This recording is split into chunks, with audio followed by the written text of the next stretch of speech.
ठीक है, वो करेंगे, कवर करेंगे।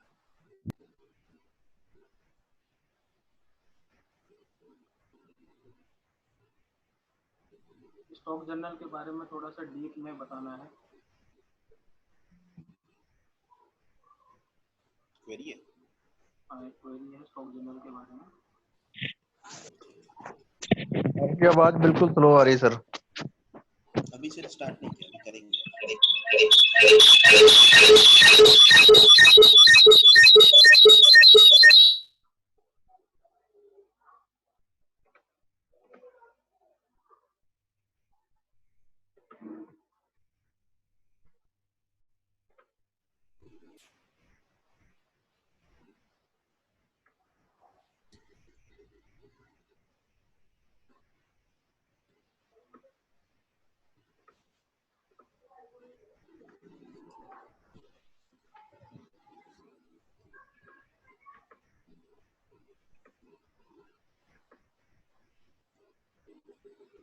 फिर से स्टार्ट करेंगे।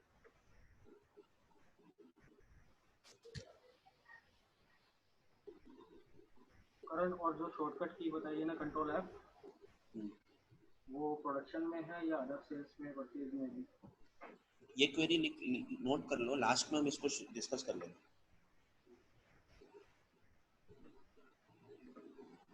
दीपक सर, ये क्वेरी आप नोट कर लो, हम लास्ट में डिस्कस कर लेंगे इसको एक एक करके।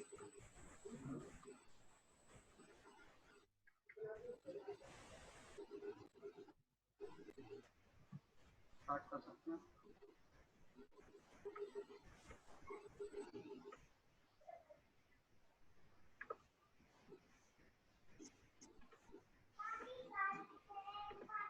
स्टार्ट करते हैं फिर से।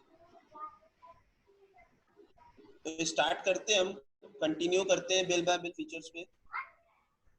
तो बिल बाय बिल फीचर में अभी हमने देखा कि आप सेल वाउचर के अंदर अगर ऑटो क्रिएट करना चाहते हो पार्टी रेफरेंसेस को, तो आप ऑटो क्रिएट कर सकते हो।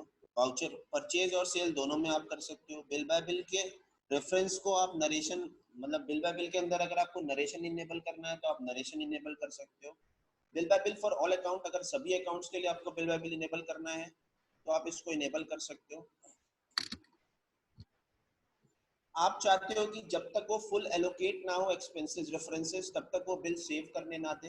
जैसे अगर आपके बिल का अमाउंट है 1000 और आपके रेफरेंस में आपने अमाउंट नहीं डाला, आपने स्किप कर दिया उसको, तो वो सेव करने ना दे। जैसे कि मैंने सिंपलिसिटी हटाया, मैंने इसको इनेबल किया, सेव किया,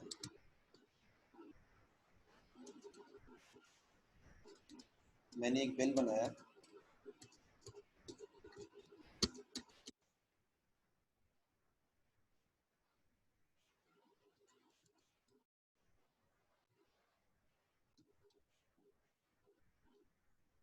और मैंने इसको स्किप कर दिया। तो जब तक आप ये वैल्यू नहीं बताओगे, यहाँ पे डिटेल नहीं बताओगे, तब तक ये आपको सेव करने नहीं देगा, क्योंकि हमने एनफोर्स कर रखा है। तो आपको यहाँ पे बताना पड़ेगा। और अगर आपने बिल बाय बिल का फीचर यूज किया है, तो अगर प्रॉपर रिपोर्टिंग चाहिए तो आपको ये मेंटेन करके चलना पड़ेगा। बिल बाय बिल के अंदर आप सारी इंफॉर्मेशन बताओ।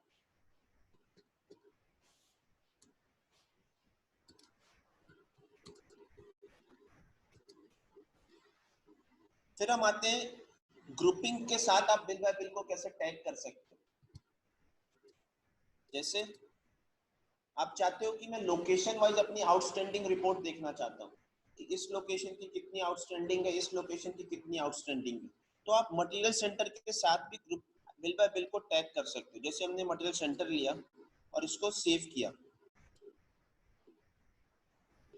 अब इस कंपनी के अंदर दो मटेरियल सेंटर हमने बना रखे हैं, एक मेन स्टोर, एक लोकेशन ए। हमने लोकेशन ए में आए, यहाँ पे आपके पास एक ऑप्शन आएगा स्पेसिफाई बिल रेफरेंस ग्रुप, आपने इसको यस किया और यहाँ पे आप सेम लोकेशन आप F3 से क्रिएट करके लोकेशन ए बना लिया आपने। अब आप स्पेसिफाई कर सकते हो कि इस लोकेशन में जितनी भी सेल परचेज होती है उसकी क्रेडिट डेज फॉर सेल कितनी है, क्रेडिट डेज फॉर परचेज कितनी है, आप स्पेसिफाई कर सकते हो। सेम इसी तरह आपने मेन स्टोर लिया, आपने यस किया, आप यहाँ F3 से वो रेफरेंस ग्रुप आप क्रिएट कर सकते हो।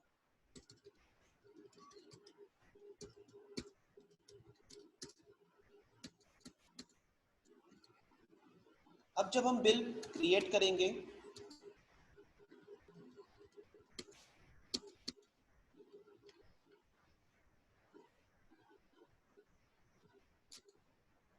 हमने यहाँ पे मेन स्टोर लिया,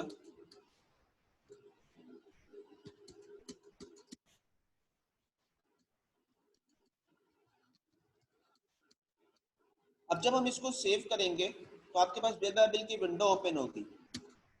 आप इसको न्यू रेफरेंस क्रिएट करेंगे और साथ में आपसे ग्रुप पूछेगा कि ये किस लोकेशन के लिए है, तो आप एंटर करोगे तो यहाँ पे आप सेलेक्ट कर सकते हो मेन स्टोर। इसका पर्पस ये है कि आप अब देख सकते हो लोकेशन वाइज अपनी आउटस्टैंडिंग चेक कर सकते हो आप कि मेरे को मेन स्टोर की लोकेशन की आउटस्टैंडिंग देखनी है या लोकेशन ए की आउटस्टैंडिंग देखनी है। आप डिस्प्ले के अंदर आओगे, आउटस्टैंडिंग एनालिसिस के अंदर बिल्स रिसीवेबल जब आप ओपन करोगे, ऑल अकाउंट किया बिल वाइज, तो सबसे पहले आपसे पूछेगा आपको किस लोकेशन की देखनी है, मेन स्टोर की देखनी है या लोकेशन ए की आउटस्टैंडिंग देखनी है। तो आपने मेन स्टोर की लोकेशन ले ली। जब आप इसको ओपन करोगे तो आपको सिर्फ मेन स्टोर वाले जितने भी बिल होंगे सारे आपको यहाँ पे शो कर जाएंगे। तो बिल बाय बिल के थ्रू आप इस तरीके से लोकेशन वाइज आउटस्टैंडिंग भी क्रिएट कर सकते हो और चेक कर सकते हो। इसमें दो ऑप्शन है, या तो आप मटेरियल सेंटर के साथ कर सकते हो या तो आप आइटम के साथ कर सकते हो, आइटम के ग्रुप के साथ। सेम इसी तरीके से आइटम ग्रुप आपने ले लिया,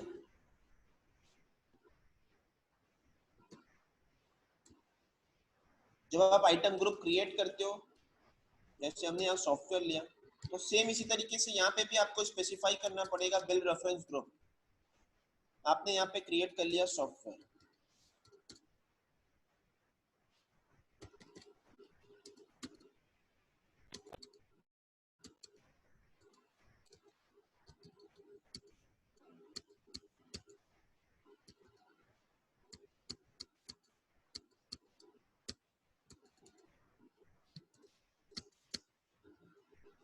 अभी किसी की क्वेरी थी कि हम ऑल्ट एफ कहाँ यूज कर सकते हैं, फिल्टर ऑप्शन कहाँ यूज कर सकते हो। तो हम ट्रांजैक्शन में cell purchase payment, cell purchase कहीं पे भी जहाँ पे आइटम आती है हम कहीं पे भी यूज कर सकते हैं।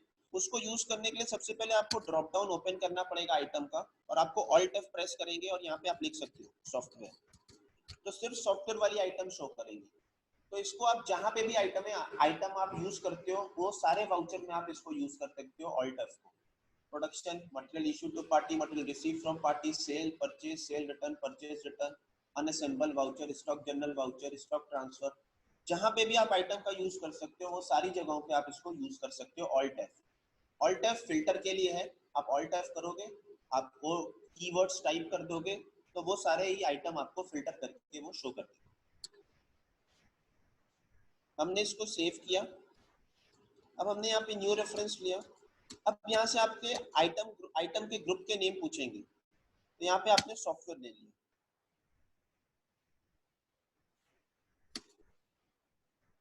तो इस तरीके से आप आइटम ग्रुप वाइज भी अगर आप आउटस्टैंडिंग चेक करना चाहते हो तो आप चेक कर सकते हो। जैसे आपके पास मल्टीपल ब्रांड्स के आप सेल आउट करते हो किसी चीज को, कोई प्रोडक्ट को आप मल्टीपल ब्रांड्स के साथ सेल आउट करते हो, तो आप इस तरीके से आप चेक कर सकते हो।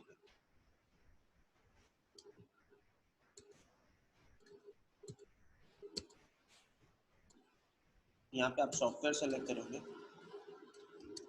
तो यहाँ पे शो कर जाएगा आपको कि आपके सॉफ्टवेयर की आउटस्टैंडिंग इतनी है।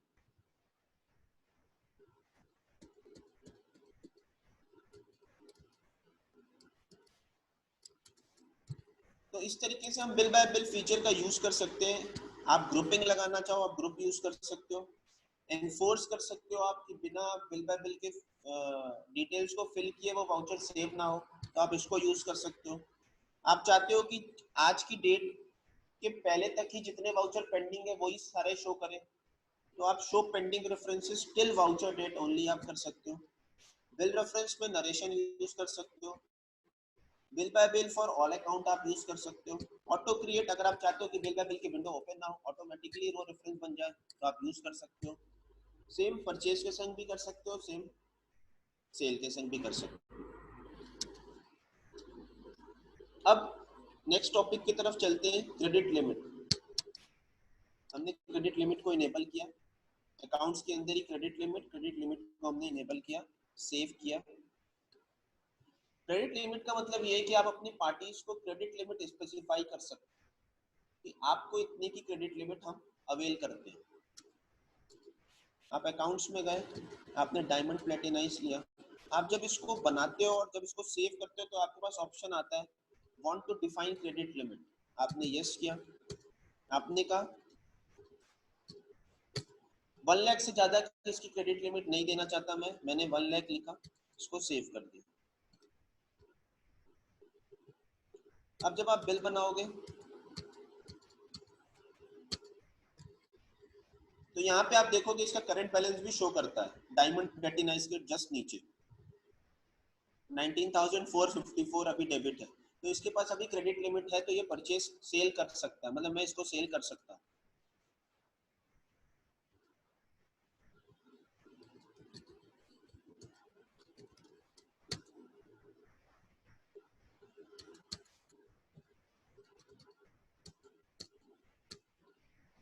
अब जब इसको सेव करोगे तो आपके पास एक वार्निंग मैसेज आएगा, account diamond platinize is exceeding its credit limit. अभी आपके पास वार्निंग मैसेज आ रहा है, आप चाहो तो इसको रेस्ट्रिक्ट भी कर सकते हो, डोंट अलाउ भी कर सकते हो। अभी हमारे पास यस नो का ऑप्शन आ रहा है, मैं चाहूँ तो यस करके इसको आगे कैरी ऑन और कंटिन्यू कर सकता हूँ। अब अगर आप चाहते हो कि मैं इसको रेस्ट्रिक्ट करना चाहता हूँ, मैं इसको रोकना चाहता हूँ, तो आप कॉन्फ़िगरेशन के अंदर वार्निंग अलार्म्स आते हैं।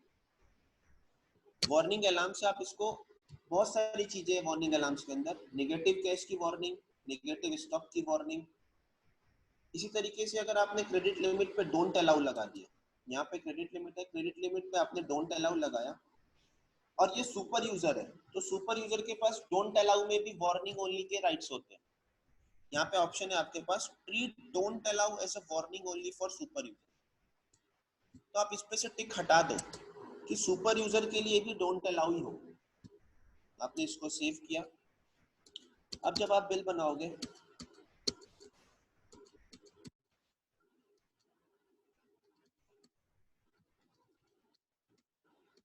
अब ये क्रेडिट लिमिट एक्सीड हो गई है, अब जब हम इसको सेव करेंगे तो ये आपको रिस्ट्रिक्ट करेगा कि आपकी ये क्रेडिट लिमिट एक्सीड हो चुकी है। तो इस तरीके से हम क्रेडिट लिमिट का यूज कर सकते हो और जिस भी पार्टी को जितनी क्रेडिट लिमिट देनी हम उसको स्पेसिफाई कर सकते हैं। डिस्प्ले के अंदर क्रेडिट लिमिट की एक रिपोर्ट्स आती है, क्रेडिट लिमिट वेरिएंस आप चेक कर सकते हो। अगर आपने रेस्ट्रिक्शन नहीं लगाई हुई है तो आप यहाँ से चेक कर सकते हो किस किस पार्टी की क्रेडिट लिमिट एक्सीड हो गई है, तो आप यहाँ से चेक भी कर सकते हो। तो अभी कोई नहीं, क्योंकि हमने डायमंड प्लेटिनाइज पर रेस्ट्रिक्शन लगा दी, तो इसलिए आप अगर चेक करना चाहो कि किस किस पार्टी की क्रेडिट लिमिट एक्सीड हो गई है तो आप क्रेडिट लिमिट वेरिएंस रिपोर्ट से आप चेक कर सकते हो। जो रिपोर्ट आपको डिस्प्ले के अंदर MIS रिपोर्ट के अंदर क्रेडिट लिमिट वेरिएंस के अंदर आपको रिपोर्ट मिलेगी।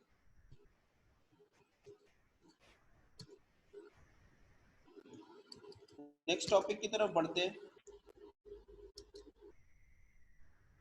Double entry system.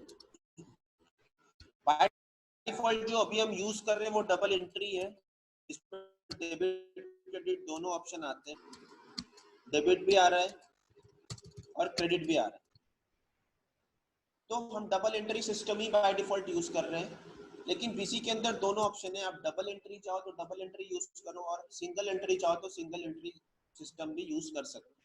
तो उसके लिए फीचर्स एंड ऑप्शन के अंदर अकाउंट्स के अंदर आप यहाँ से single entry system for payments and receipt voucher आप यस कर सकते हो। आपने इसको सेव किया। अब जब आप पेमेंट किसी को करना है तो पेमेंट मोड आप ऊपर ही स्पेसिफाई कर सकते हो, कैश है या बैंक है, और फिर यहाँ पे नीचे आप सारे अकाउंट्स बता सकते हो किसको किसको आप पेमेंट कर रहे हो।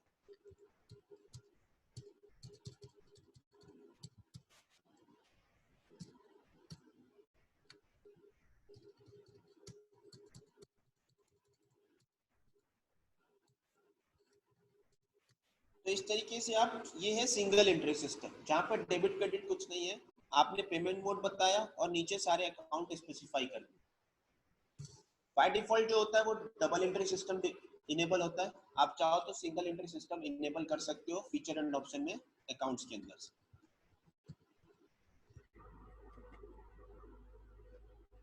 अब एक बहुत अच्छी चीज देखते हैं कि मल्टी करेंसी में कैसे हम बिल को बना सकते हैं, बिल को एंटर कर सकते हैं बीजी के अंदर। तो सबसे पहले आपने अकाउंट्स के अंदर मल्टी करेंसी ऑप्शन है, मल्टी करेंसी को आपने इनेबल किया। मल्टी करेंसी ऑप्शन, अब अगर आपको प्रॉब्लम होती है यहाँ पे ढूंढने में फीचर्स को, तो आप F3 से सर्च भी कर सकते हो। आपने यहाँ पे F3 प्रेस किया, आपने यहाँ पे लिखा मल्टी करेंसी, तो तुरंत ये बता देगा कि कहाँ पे है वो फीचर। आपको इसके कुछ भी कीवर्ड्स याद है, जैसे मैंने लिख दिया यहाँ अकाउंट, तो जहां जहां अकाउंट्स होगा वो आपको फाइंड करके आपको सामने हाईलाइट कर देगा कि आप इसमें से आप सेलेक्ट कर। तो इस तरीके से अगर आपको कोई फीचर ढूंढने में प्रॉब्लम हो रही है तो आप F3 से सर्च भी कर सकते हैं। हमने यहाँ पे मल्टी करेंसी इनेबल किया और इसको सेव किया। अब हमने एक अकाउंट क्रिएट किया।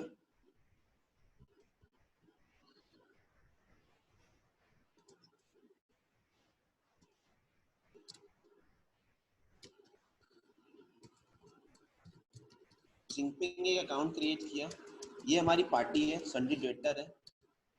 आपके पास ऑप्शन आ जाएगा कि आपको इस पार्टी के साथ मल्टी करेंसी यूज करना है या नहीं करना। आपने इसको यस कर दिया। अगर आपको यूज करना है तो आपको इसको यस करना पड़ेगा, तभी वो वाउचर में आपसे पूछेगा कि कौन सी करेंसी आपको यहाँ पे यूज करनी है। आपने इसको यस किया। अगर कुछ पुराना ओपनिंग है तो आप स्पेसिफाई कर दो करेंसी वाइज, डॉलर में है तो डॉलर में, यूरो में है यूरो में, रुपीस में आप स्पेसिफाई कर सकते हो अगर आपके इसका कुछ ओपनिंग है।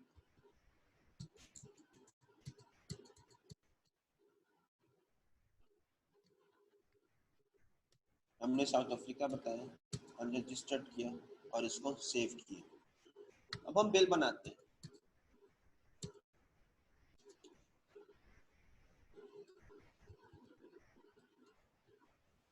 अब हम यहाँ पे एक्सपोर्ट लेंगे, क्योंकि हम फॉरेन में सेल आउट कर रहे हैं, तो हम यहाँ पे एक्सपोर्ट के सेल टाइप को लेंगे। ध्यान रखेंगे एक्सपोर्ट की सेल टाइप लेंगे तभी वो बिल मल्टी करेंसी की विंडो ओपन होगी, अदरवाइज ओपन नहीं होगी। तो आपको यहाँ पे एक्सपोर्ट लेना है। अगर टैक्स के साथ है तो टैक्सेबल, जीरो रेटेड है तो जीरो रेट। आपने वो पार्टी सेलेक्ट करी। अब आपके पास ऑप्शन आएगा कि किस करेंसी में आपको बिल बनाना है, डॉलर में, यूरो में, पाउंड में, किस में बनाना है। आपने यहाँ पे डॉलर लिया। अब इसका कन्वर्जन रेट क्या चल रहा है रुपीस के साथ में, तो आप यहाँ स्पेसिफाई कर सकते हो। मैंने कहा 72 रुपीस। अब आपने बीजी बेसिक लिया 2 बॉक्स। अब यहाँ पे आप डॉलर का रेट बताओगे कि कितने डॉलर में आप इनको सेल आउट कर रहे हैं, तो आपने कहा $250। कोई भी एक्स्ट्रा चार्जेस लगाने हैं, फ्रेट लगाने हैं, शिपिंग चार्जेस लगाने हैं, आप बिल एंट्री में ऐड कर सकते हो, वो भी आप डॉलर में करोगे। $20 आपने ऐड कर दिया। अब आप इसको शिपिंग बिल नंबर बताओगे, कोड बताने के बाद आप इसको सेव कर देंगे। अब इसकी एक रिपोर्ट्स आती है, अगर आप मल्टी करेंसी में देखना चाहते हो कि इस पार्टी को कितना पेमेंट इससे रिसीव करना है, क्योंकि आप रिसीव तो रुपीस में ही करोगे, तो आप डिस्प्ले के अंदर अकाउंट बुक्स के अंदर लेजर ऑप्शन आता है। एक लेजर शॉर्टकट है, हम ऑल टाइल से ओपन कर सकते हैं, लेकिन लेजर के अंदर अकाउंट वाइज के अंदर आपको मल्टी करेंसी का एक ऑप्शन मिलेगा। आप मल्टी करेंसी पे क्लिक करके पार्टी सेलेक्ट करोगे। बेस करेंसी में देखना है, अल्टरनेट करेंसी में देखना है, या दोनों करेंसी में देखना है, यानी डॉलर में भी देखना है, रुपीस में भी देखना है। आपने कहा बोथ करेंसी। लॉन्ग नरेशन देखना, आप यस कर सकते हो। आपने एंटर किया, तो इसी के साथ आपको यहाँ पे शो कर जाएगा कि सेल्स 18%। हमने अकाउंट स्पेसिफाई किया आइटम के अंदर, इसलिए सेल्स 18% आ रहा है। करेंसी है डॉलर 522 और रुपीस में जो है वो 37,440 रुपीज। तो आप इस तरीके से यहाँ पे दोनों चीजें चेक कर सकते हो, डॉलर में भी, रुपीज में। तो इस तरीके से हम मल्टी करेंसी का यूज कर सकते हैं बीजी के अंदर, जब हम एक्सपोर्ट और इंपोर्ट के इनवॉइसेस को जनरेट करते हैं बीजी के अंदर। रिपोर्ट के लिए लेजर आप देखोगे, डिस्प्ले के अंदर आप आओगे, अकाउंट बुक्स के अंदर लेजर में अकाउंट वाइज मल्टी करेंसी, इसको आप यहाँ पे स्पेसिफाई करोगे, account name, starting date, end date. Base currency में देखना है, ऑल्टरनेट करेंसी में देखना है, या बोथ करेंसी में देखना है, आप यहाँ पे सेलेक्ट करोगे। Base currency, alternate currency, both currency, आपने बोथ करेंसी सेलेक्ट किया, आपने ओके किया, तो ये रिपोर्ट आपके सामने ओपन हो जाए। तो आप इस तरीके से मल्टी करेंसी यूज कर सकते हो। आप इसका प्रिंट लोगे तो प्रिंट भी आपके मल्टी करेंसी में ही आएगा, मतलब डॉलर वाली करेंसी में ही शो करेगा। लेकिन अगर आपको किसी किसी की क्वेरी होती है कि मेरे को बेस में भी चाहिए, ऑल्टरनेट में भी चाहिए इनवॉइस, तो पॉसिबल है, डिजाइन हो सकता है, फॉर्मेट डिजाइन हो सकता है। डिजाइन में हम दोनों करेंसी आपको शो करा सकते हैं, बेस करेंसी भी, ऑल्टरनेट करेंसी भी। तो इस तरीके से हम बीजी के अंदर मल्टी करेंसी यूज कर सकते हैं। मल्टी करेंसी के लिए सबसे बेसिक चीज आपको पहले फीचर इनेबल करना है अकाउंट्स के अंदर से, उसके बाद अकाउंट के अंदर जाके आपको मल्टी करेंसी इनेबल करना पड़ेगा। मल्टी करेंसी इनेबल करने के बाद जब आप ट्रांजैक्शन करोगे, तो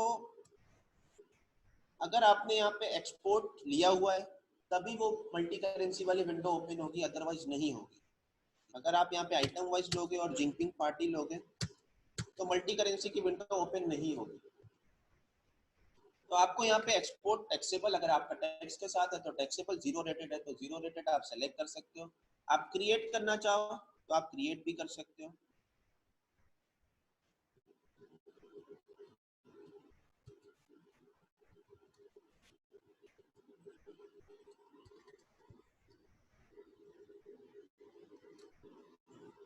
जब हम बिल क्रिएट करते हैं, सेल परचेस बनाते हैं, तो हमें नीचे बॉटम में आप देखोगे तो उसका करंट बैलेंस भी शो करके आता है। जब हम कोई भी बिल बनाते हैं, सेल परचेस, पेमेंट रिसीट, तो ये करंट बैलेंस शो हो रहा है आपको यहाँ पे। तो ये इसलिए शो हो रहा है, अगर आपको नहीं चाहिए तो आप इसको डिसेबल भी कर सकते हो। Show account current balance during voucher entry, आप इसको डिसेबल कर सकते हो अगर आपको नहीं दिखाना है तो। अगर आपको नहीं दिखाना है तो आप इसको डिसेबल करके show account current balance during voucher entry.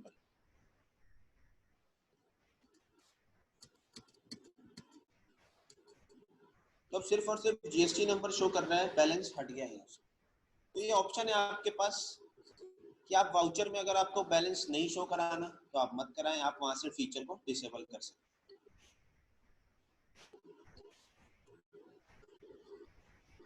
फिर एक ऑप्शन है balance sheet stock updation. Balance sheet stock updation के अंदर तीन ऑप्शन है, मैन्युअली, स्टॉक स्टेटस या आस्क मी। स्टॉक स्टेटस यानी जो भी आपने सेल करी, जो भी आपने परचेस करी, उसके हिसाब से जो क्लोजिंग स्टॉक बन रहा है वो स्टॉक स्टेटस के हिसाब से बैलेंस शीट के अंदर आ जाए। मैन्युअली आप क्लोजिंग स्टॉक की वैल्यू स्पेसिफाई करोगे बैलेंस शीट के अंदर। अभी हमने यहाँ पे मैन्युअली लिया और इसको सेव किया। डिस्प्ले के अंदर फाइनल रिजल्ट के अंदर आपको बैलेंस शीट मिलेगी। बैलेंस शीट जब आप ओपन करते हो, आपने बैलेंस शीट ओपन करी, आप प्रॉफिट एंड लॉस में चले गए, अब क्लोजिंग स्टॉक यहाँ पे जीरो आ रहा है। क्यों? क्योंकि हमने वहाँ पे मैनुअल लिया हुआ। तो मैनुअल लिया हुआ है तो आपको यहाँ पे मैनुअली स्पेसिफाई करना पड़ेगा। अगर आप ऐसा चाहते हो तो आप इसको यूज कर सकते हो मैनुअली, और आप यहाँ पे जो भी स्पेसिफाई करोगे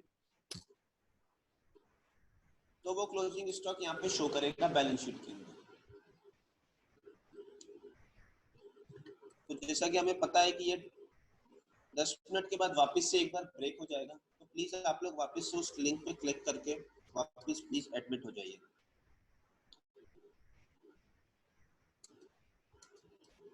फिर उसके बाद इसी के अंदर आपके पास ऑप्शन है आस्क मी, यानी अगर आप इसको यस करोगे तो मैनुअली हो जाएगा, नो करोगे तो स्टॉक स्टेटस के हिसाब से दिखाएगा। आपने इसको आस्क मी किया, बाय डिफॉल्ट आस्क मी रहता है। अब जब आप बैलेंस शीट ओपन करोगे तो यहाँ पे आपके पास ऑप्शन आ जाएगा, अपडेट बैलेंस शीट स्टॉक। क्या आपको स्टॉक अपडेट करना है मैनुअली या स्टॉक स्टेटस के हिसाब से देखना है? तो अगर आपने नो कर दिया तो भी आपका 1 लाख है, क्योंकि हमने वहां पे स्पेसिफाई कर दिया है। और अगर आप इसको यस कर दोगे तो उसके हिसाब से आपका ये बैलेंस शीट आता है। तो आप 3 ऑप्शन है, आस्क मी, मैनुअली और स्टॉक स्टेटस। स्टॉक स्टेटस का मतलब ये हो गया कि जो भी आपने सेल परचेस करी उसके हिसाब से आपकी जो भी क्लोजिंग स्टॉक की वैल्यू बन रही है वो आ जाएगी, जैसे आपने इसको एंटर किया।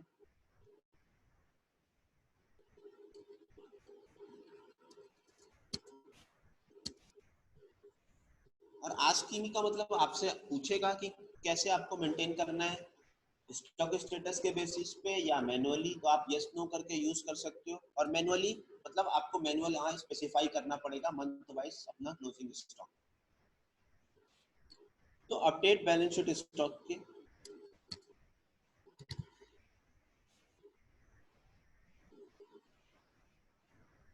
अब हम आते हैं बैंक रिको।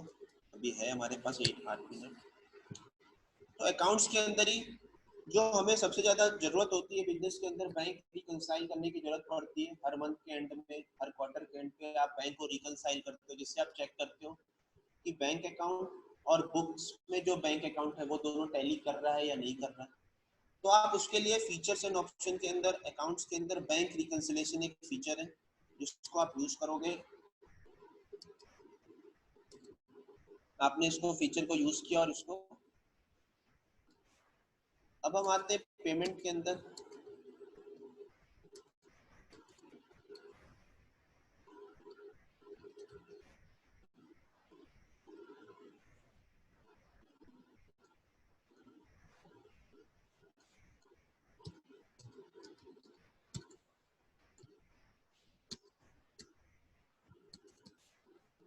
आपने इनको पेमेंट करी, बैंक से पेमेंट करी, आपने इसको सेव कर दिया। अब डिस्प्ले के अंदर आपके पास रिपोर्ट आएगी bank reconciliation, show all entries, bank name, date, multi currency की डिटेल चाहिए आप इसको यस कर सकते हो। तो यहाँ पे आपको शो कर जाएगी वो सारी बैंक की एंट्रीज। अब बैंक रिकंसिलेशन जब आप करोगे तो यहाँ पे आप रिकंसाइल कर सकते हो बैंक से और अपने बुक्स के लेजर को मैच कर सकते हो। अब अगर ये आपकी एंट्री क्लियर हो गई है, आपने 24/4 को एक चेक दिया था जो कि क्लियर हो गया है, तो आप F4 से क्लियर कर सकते हो। आप यहाँ पे क्लियरिंग डेट बता सकते हो। आपने यहाँ पे बता दिया 25/4 को ये क्लियर हो गया।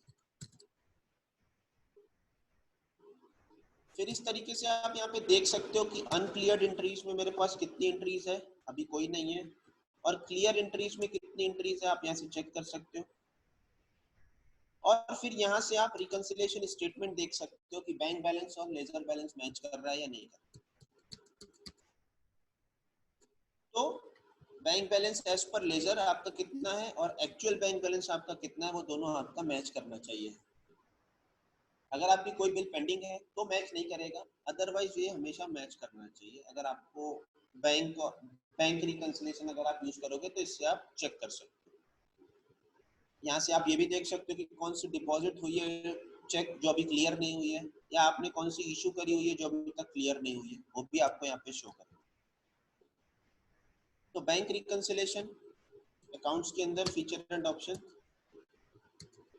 के अंदर से आप बैंक रिकंसिलेशन फीचर को यूज कर सकते हैं। इसी के साथ एक और फीचर मैं ऐड कर रहा हूँ, मेंटेन बैंक इंस्ट्रूमेंट डिटेल।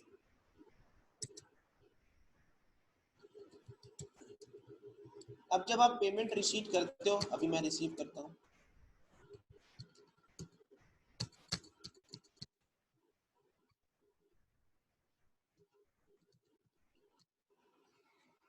मान लीजिए डायमंड प्लेटिनाइज से मैंने 10,000 रिसीव किया।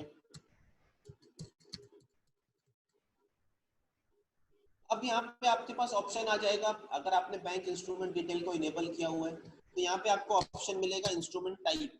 आपने कैसे रिसीव किया, आरटीजीएस किया, एनईएफटी रिसीव किया, चेक से रिसीव किया, पीओ है, डीडी है, ईसीएस है, ए2ए है, आईएमपीएस है, क्या है, तो वो आप यहाँ से सेलेक्ट कर सकते हो। देखा एनईएफटी, यहाँ पे आप इंस्ट्रूमेंट नंबर स्पेसिफाई कर सकते हो,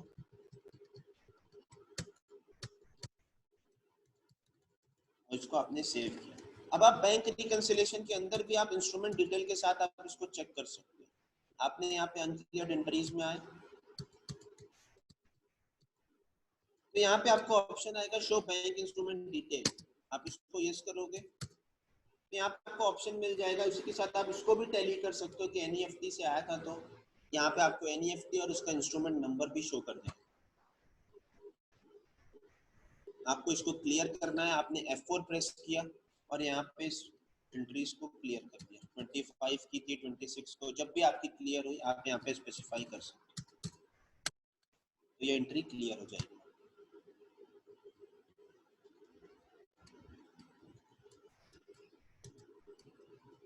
तो इस तरीके से हम बैंक रिकंसिलिएशन और मेंटेन बैंक इंस्ट्रूमेंट डिटेल अगर आपको यूज करना है और आपको मेंटेन करना है कि आपने कैसे पेमेंट करी, कैसे पेमेंट रिसीव करी, तो आप बैंक इंस्ट्रूमेंट डिटेल यूज कर सकते हैं।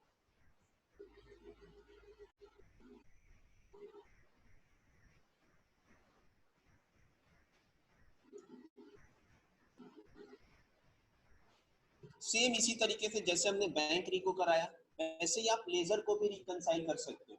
आपने सामने वाली पार्टी से उसका लेजर मंगवा लिया और आप उसको रिकंसाइल कर सकते हो कि सामने वाली पार्टी का लेजर और मेरे बुक्स के अंदर जो लेजर है वो मैच कर रहा है या नहीं कर रहा। तो आप इसको लेजर रिकंसाइल करके, लेजर रिकंसिलिएशन का फीचर इनेबल करके आप इसको भी रिकंसिलिएशन कर सकते हैं। सेम आप किसी भी पार्टी का लेजर ओपन करते हैं तो यहाँ पे आपको ऑप्शन आएगा इनेबल रिकंसिलिएशन, आपने इसको यस किया, आपने कहा ऑल देखना है, रिकंसाइल देखना है, अनरिकंसाइल देखना है, तभी हमें ऑल देखना है। आपने इसको ओपन किया तो ये रिकंसाइल है या नहीं है वो आप यहाँ पे मेंशन कर सकते हो। आपने यहाँ पे सेम F4 किया, रिकंसाइल है, आप यहाँ पे कुछ रिमार्क्स लिखना चाहो रिमार्क्स भी लिख सकते हो। आपने F4 किया,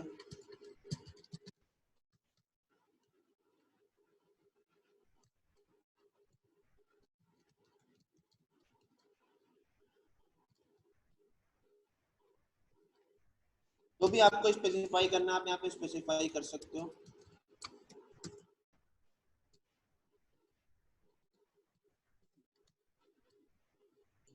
इस तरीके से आप यहाँ पे लेजर को भी रिकंसाइल करा सकते हैं। वापस से आपने इसको ओपन किया, अब आपको ऑल देखना है, रिकंसाइल देखना है, अनरिकंसाइल देखना है, आपने रिकंसाइल खोला तो जितने वाउचर रिकंसाइल हो चुके हैं वो आ जाएंगे। और अगर आपने रिकंसाइल अनरिकंसाइल खोला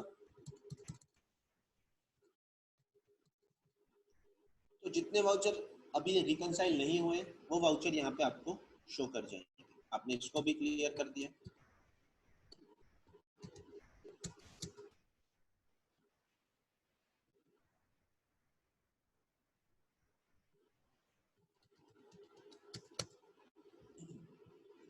तो इस तरीके से आप लेजर को भी रिकंसाइल कर सकते हैं।